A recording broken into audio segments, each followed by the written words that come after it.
Hi friends, मैं श्वेतांबरी श्वेता एक बार फिर आ गई हूँ आपसे मिलने, आपसे बातें करने। जैसा कि आपको पता है, हम गीता पढ़ रहे हैं और गीता की सीरीज चला रहे हैं। सारे श्लोक पढ़ते जा रहे हैं, आगे बढ़ते जा रहे हैं।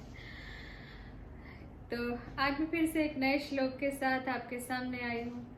नया श्लोक जिसमें भगवान ने बहुत ही कमाल की बात कही है। इसमें आपको पता है कि भगवान कृष्ण ने अर्जुन को उपदेश दिया था गीता में। तो मैं हम वही गीता पढ़ रहे हैं और आइए हम भगवान श्री हरे कृष्ण जी का नाम लेते हैं। श्री कृष्ण गोविंद हरे मुरारी, हे नाथ नारायण वासुदेवा। तो आइए श्लोक पढ़ते हैं।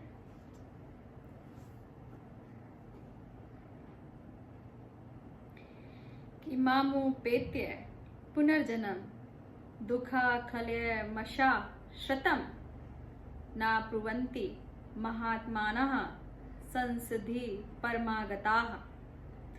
मुझे प्राप्त करके महापुरुष जो भक्ति योगी हैं, कभी जो दुखों से पूर्ण इस अनित्य जगत में नहीं लौटते, क्योंकि उन्हें परम सिद्धि प्राप्त हो चुकी है।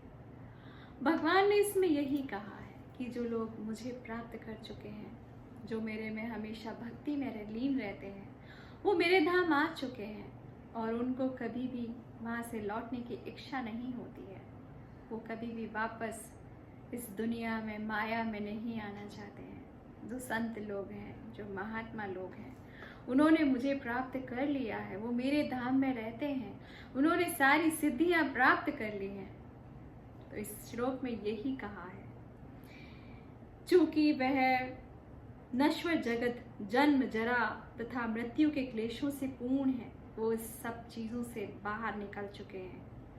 अतः जो परम सिद्धि प्राप्त करता है और परम लोक कृष्ण लोक या गोकुल वृंदावन को प्राप्त होता है, वह वहां से कभी भी वापस नहीं आना चाहता है, क्योंकि वहां पे सारे सुखों की प्राप्ति है, क्योंकि भगवान कृष्ण है वहां पे। इस परम लोक को वेदों में परम गति कहा गया है।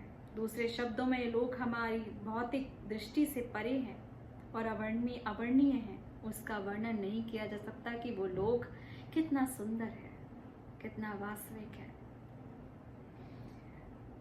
अवर्णीय है, किंतु वह चरम लक्ष्य है जो महात्माओं का गंतव्य है। महात्मा अनुभव करते हैं, भक्तों से दिव्य संदेश प्राप्त करते हैं और इस प्रकार के धीरे धीरे कृष्ण भक्ति में विकसित होते हैं। वे दिव्य सेवा में इतने लीन हो जाते हैं कि वे किसी भी भौतिक लोक में जाना नहीं चाहते हैं, यहाँ तक कि किसी भी आध्यात्मिक लोक में जाना नहीं चाहते हैं।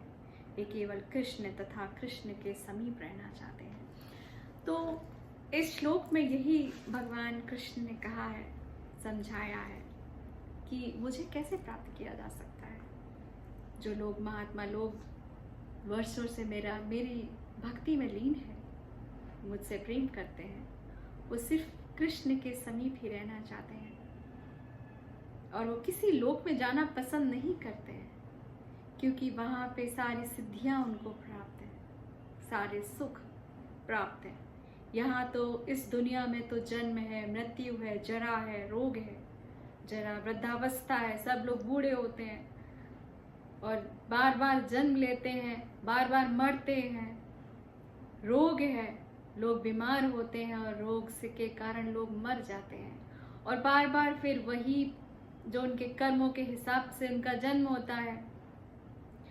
तो उसमें यही कहा है कि वो लोग ही, जो लोग हमेशा से मुझे याद कर रहे हैं, मेरी भक्ति में लीन है, वही लोग मुझे मेरे धाम को प्राप्त कर सकते हैं। और उस धाम का जो उसका चित्रण है वो करना भी मुश्किल है, क्योंकि हर चीज बहुत सुंदर है वहाँ पे, अमृत है वहाँ पे।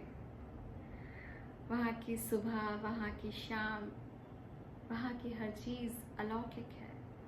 भगवान कृष्ण के धाम जो जाते हैं, वो लोग कभी वापस किसी और लोक में जाना पसंद नहीं करते हैं। तो श्लोक में कितना सुंदर श्लोक है। हम भगवान के धाम को यहाँ से सोच सकते हैं, उसका स्मरण कर सकते हैं कि वो लोग, वो जो धाम है कृष्ण धाम, वो कितना सुंदर होगा। तो बस मैं तो इस श्लोक में आपको अपने मन से समझा रही हूँ कि ये गीता में लिखा है